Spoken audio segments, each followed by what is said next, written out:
Je vous salue tous au nom de Jésus. Pour ceux qui sont ici pour la première fois, je m'appelle Madame Linda Priya, mais beaucoup me connaissent sous le nom de Sœur Linda. Alléluia. Aujourd'hui, le thème que nous allons aborder concerne la tenue décente et l'ornement d'une femme consacrée à Dieu. Alléluia.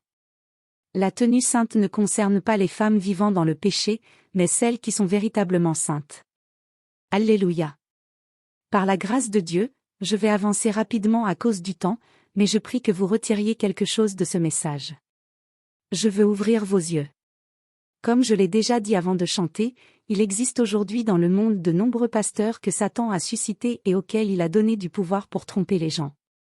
C'est pour cela que la Bible dit, beaucoup sont appelés, mais peu sont choisis.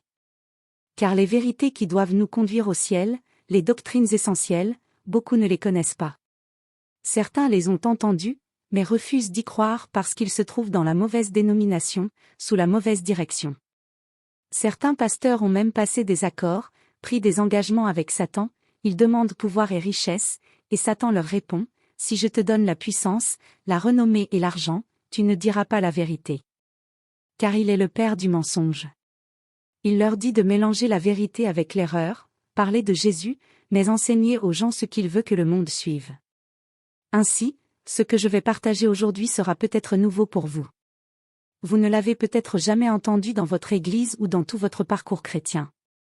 Peut-être direz-vous, on ne nous a jamais enseigné cela, même mon mari, qui est pasteur, ne dit pas ces choses, moi-même je lis ma Bible, je suis évangéliste, Dieu m'a appelé. Mais laissez-moi vous dire, le diable a aveuglé beaucoup de personnes. Seuls quelques-uns reçoivent la révélation. C'est pourquoi la Bible dit que peu sont choisis.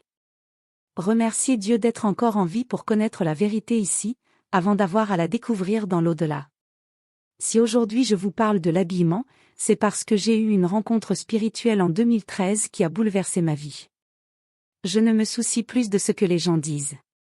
Mes amis m'ont abandonné, certains membres de ma famille ne m'ont pas cru.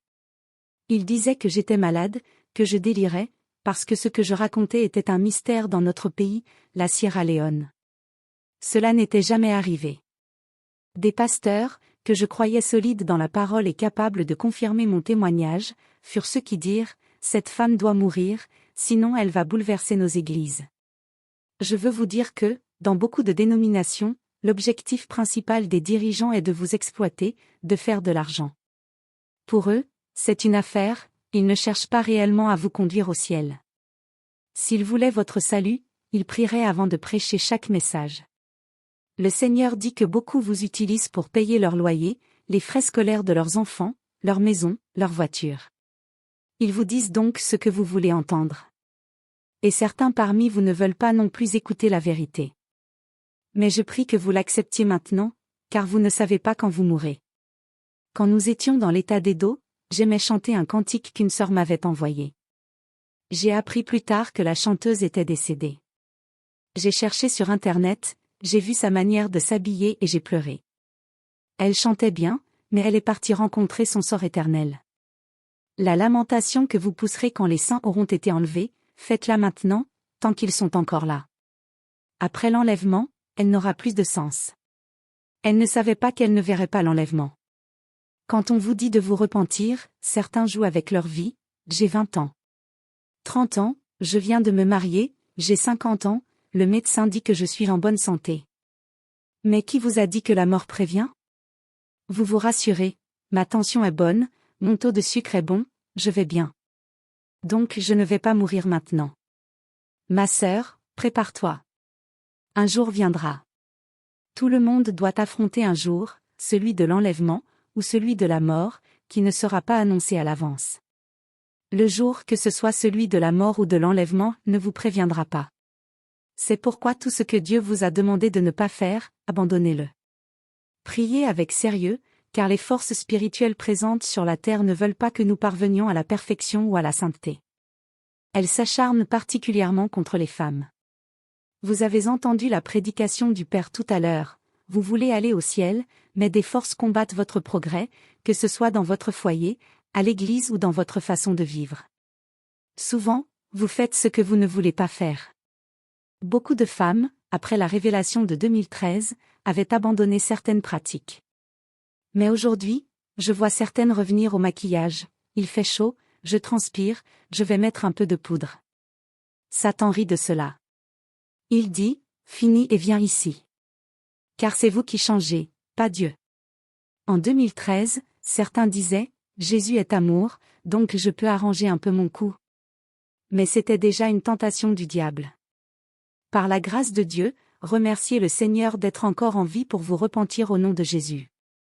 Le psaume 119, versets 9 à 11, demande, comment un jeune homme rendra-t-il sa voix pure? En se conformant à la parole. C'est la parole qui purifie et perfectionne la vie du croyant. Je te cherche de tout mon cœur, ne me laisse pas m'éloigner de tes commandements. Voilà ce que vous devez désirer dans cette conférence. Et lorsque vous rentrerez chez vous, priez, Seigneur, je ne veux pas m'éloigner de tes commandements. Je ne veux plus pécher contre toi.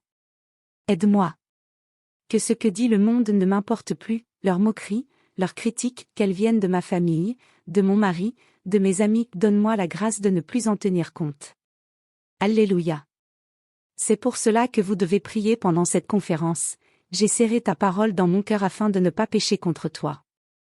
La chose la plus importante dans la vie, c'est de vivre en paix avec Dieu, de ne pas pécher contre lui. C'est cela qui compte le plus. Lorsque vous faites quelque chose de mal et qu'on vous corrige, cela fait mal, mais allez vers Dieu et demandez-lui la force d'accepter la correction.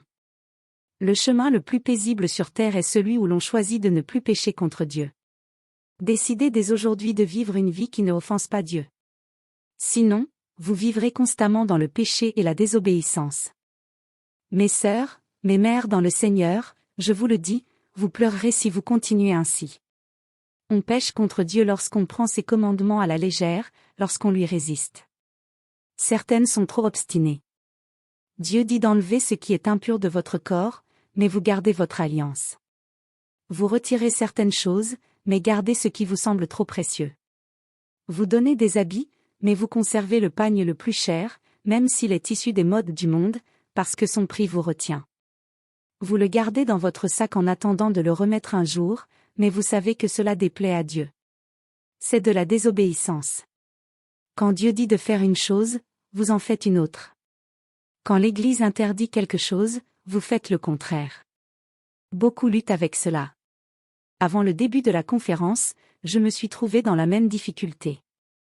Je devais lire 2 livres de la Bible, mais je n'avais pas le temps, je devais répéter, organiser, accueillir les femmes, préparer les activités. Je devais absolument lire 2 Corinthiens et Galates avant le début. Avec Papara, il n'y a pas d'excuse, si vous n'avez pas terminé, vous ne chantez pas, vous n'avancez pas. Ce n'est pas pour lui, c'est pour vous. Plus vous traînez, plus il vous met la pression. Un jour, je me suis couché, puis je me suis réveillé vers 4 heures du matin pour aller aux toilettes. En revenant, au moment où je voulais me recoucher, le sommeil a complètement disparu, je ne ressentais plus aucune fatigue. Lorsque je me rendais aux toilettes, mes yeux étaient encore lourds de sommeil. En sortant de la salle de bain, je voulais me recoucher, mais le sommeil avait disparu. J'essayais de me forcer à dormir, mais rien. Je me suis donc allongé sur le lit, et le Seigneur m'a parlé, même lorsque j'enlève le sommeil de tes yeux, c'est pour t'aider. Tu me demandes la force de terminer ta lecture, alors lève-toi et achève-la. Il devait être environ 4h30 ou presque 5h. Je me suis assise et j'ai lu depuis 2 Corinthiens jusqu'à Galates, jusqu'à 6h30 du matin. Quand papa s'est réveillé et m'a vu, il a dit, « Waouh! Alléluia !» J'avais fini et je me sentais soulagée. J'ai compris alors que ce dont nous avons besoin, c'est de temps, et de remettre nos fardeaux entre les mains du Seigneur. Voyez comment Dieu facilite les choses, si j'avais l'habitude de me lever tôt chaque matin pour accomplir ma tâche, je n'aurais pas éprouvé autant de difficultés. Souvent, on se lève pour prier, mais notre esprit ne pense pas à la dévotion ou à la lecture biblique. Ce jour-là, je me suis dit, à partir d'aujourd'hui, lorsque je me lèverai la nuit pour prier, j'ajouterai la lecture de mon devoir biblique. À cette heure, personne ne vous dérange, le téléphone ne sonne pas, personne ne frappe à la porte pour dire « Maman, il y a un visiteur » ou « Que allons-nous manger ?» À 4 heures du matin, tout est calme. On peut lire, comprendre et prier paisiblement. Je veux vous dire, vous devez lutter pour entrer au ciel. Alléluia. Il faut se battre. Tout ce que Dieu nous demande est difficile, mais il faut le faire. Si Dieu dit qu'il ne veut pas que nous mettions certaines choses sur notre corps, croyez-le. Si votre mari vous dit, « Je veux que tu te maquilles pour moi », répondez-lui avec sagesse. « Mon mari, le jour où je mourrai, tu trouveras une autre femme, tu te remarieras, et tu partiras. Moi, je serai dans la tombe. Alors, je t'en supplie. Laisse-moi m'habiller pour plaire à Dieu. Je remplirai mes devoirs d'épouse, je mettrai la nourriture sur la table, mais permets-moi de me conformer à la volonté de Dieu. » Il faut parler à votre mari avec sagesse, mais ne le laissez pas vous pousser à la désobéissance. Car, mes chères sœurs, il y a beaucoup de femmes qui pleurent en enfer pendant que leur mari, encore vivant, continue leur vie avec d'autres femmes, les ayant oubliées depuis longtemps. Quand vous méprisez les instructions de Dieu, vous méprisez son autorité. Vous oubliez qu'il est le maître du ciel et de la terre. Maintenant, ouvrons nos Bibles dans Jean chapitre 6. Dans Jean 6, 60, il est écrit, plusieurs de ses disciples, après l'avoir entendu, dirent, « Cette parole est dure, qui peut l'écouter ?» Et lorsque Jésus sut qu'ils murmuraient, il leur dit, « Cela vous scandalise-t-il? Et si vous voyez le Fils de l'homme monter où il était auparavant ?» Ce que le Seigneur voulait montrer, c'est que certaines de ses paroles sont difficiles à entendre. Quand il a dit, « Vous mangerez ma chair, vous boirez mon sang », beaucoup ont trouvé cela trop dur et ont abandonné. De la même manière, ce que je vais vous annoncer aujourd'hui sera peut-être un discours difficile. Certains diront, « Je ne retournerai plus dans cette église. » Ou, « Ne m'invitez plus dans ces réunions de sainteté. Je ne suis pas des vôtres. » Oui, ce sera une parole dure. Mais allez-vous fuir la vérité?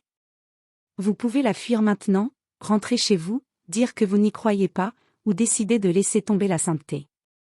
Mais un jour, lorsque vous mourrez, grand et petit, nous nous tiendrons tous devant Dieu pour être jugés.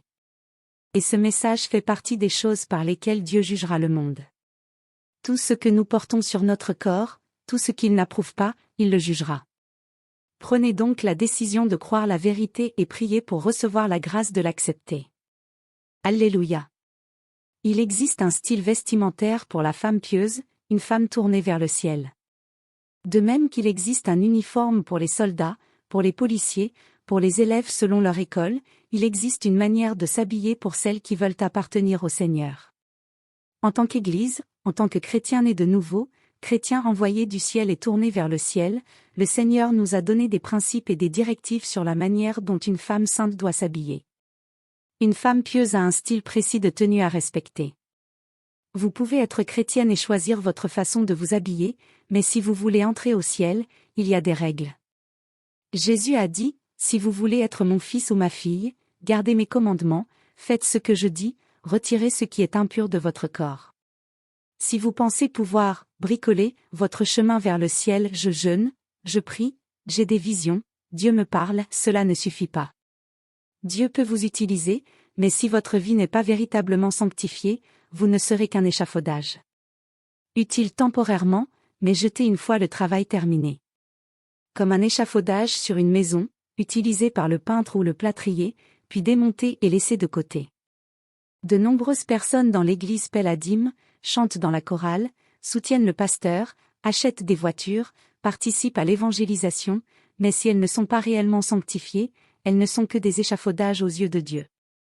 La véritable sainteté exige la sanctification, la foi vivante et l'obéissance à Christ, pas seulement la croyance. Alléluia.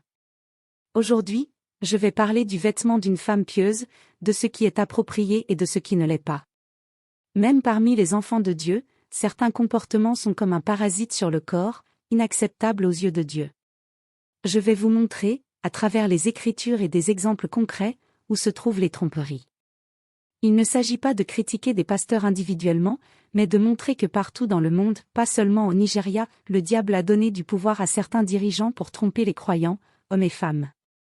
Notre époque est pleine de prédicateurs impies qui encouragent les créations de Dieu à désobéir à ses lois, utilisant des modes et des styles considérés comme modernes ou tendances, mais contraires à la parole.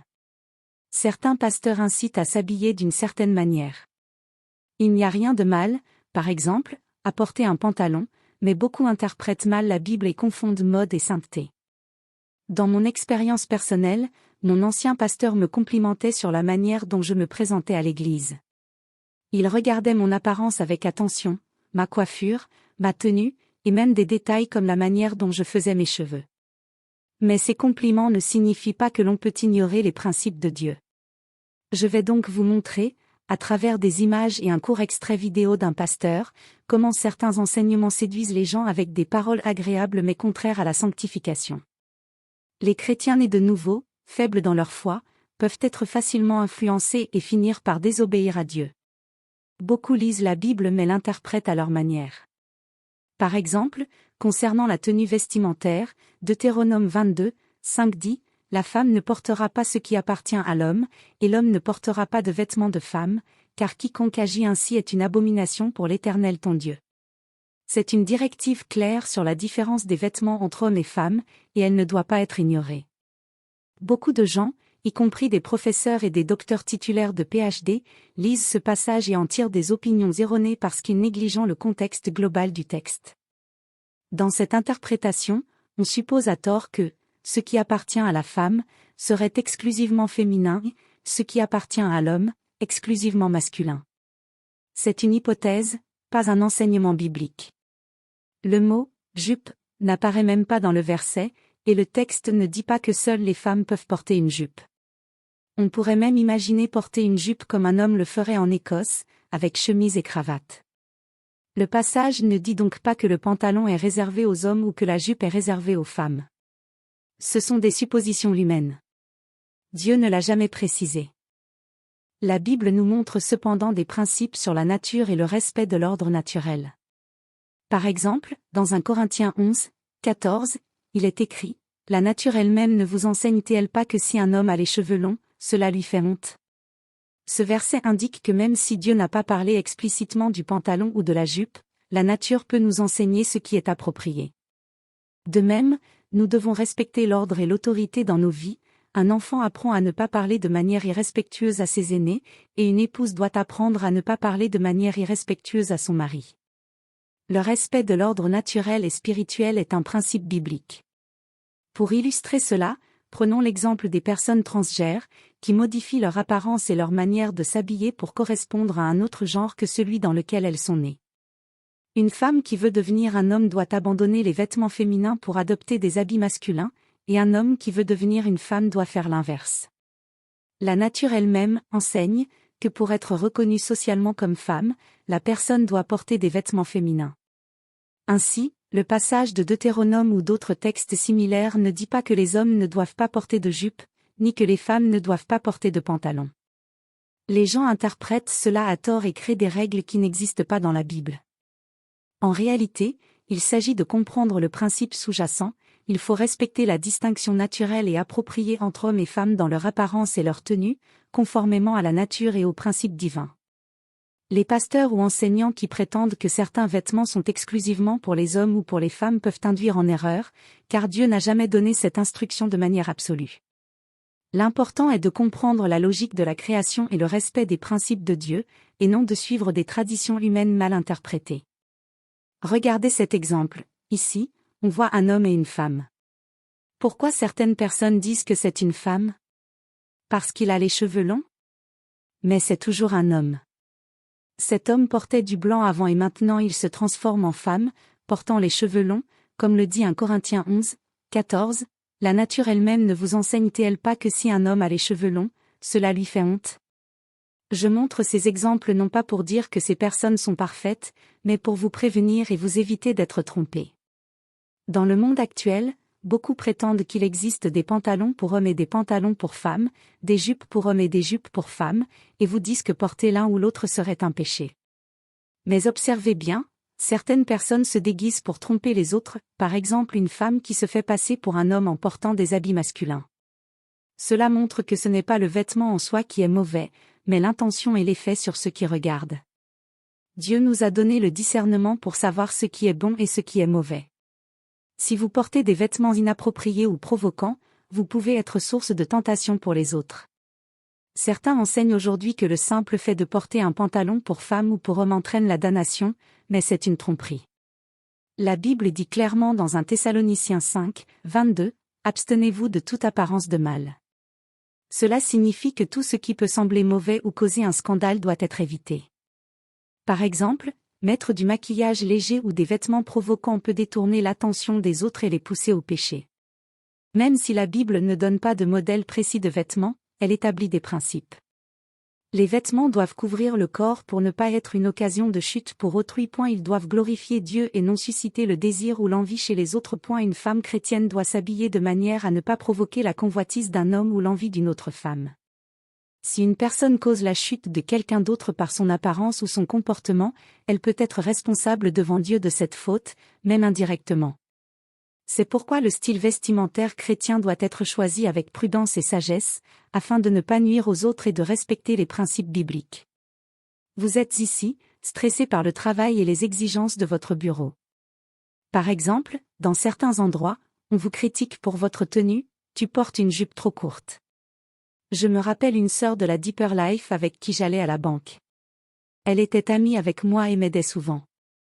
Mais un jour, en arrivant à la banque, j'ai remarqué que sa jupe était trop courte. Je l'ai appelée et lui ai demandé « Qu'est-ce qui se passe ?» Elle m'a répondu que son employeur disait que sa jupe était trop longue. Je lui ai dit « Même moi, j'allais te le dire, ta jupe n'est pas longue, mais apparemment la banque dit le contraire. Que comptes-tu faire ?» Elle m'a expliqué sa situation, elle avait 5 ou 6 enfants et son mari ne travaillait pas. Elle ne savait pas comment faire. Elle a commencé à chercher une solution pour garder son emploi. Je lui ai dit, « Sœur, Dieu vient. Il vaut mieux prendre ton dernier salaire et chercher un autre travail, car ce que tu portes n'est pas acceptable selon ses principes. » Le message ici est clair, un croyant doit éviter les modes et les styles mondains qui corrompent la société. Il faut arrêter les tenues qui peuvent entraîner la chute des autres, un homme marié qui se laisse séduire, un pasteur qui est tenté, un frère ou une sœur qui est troublé.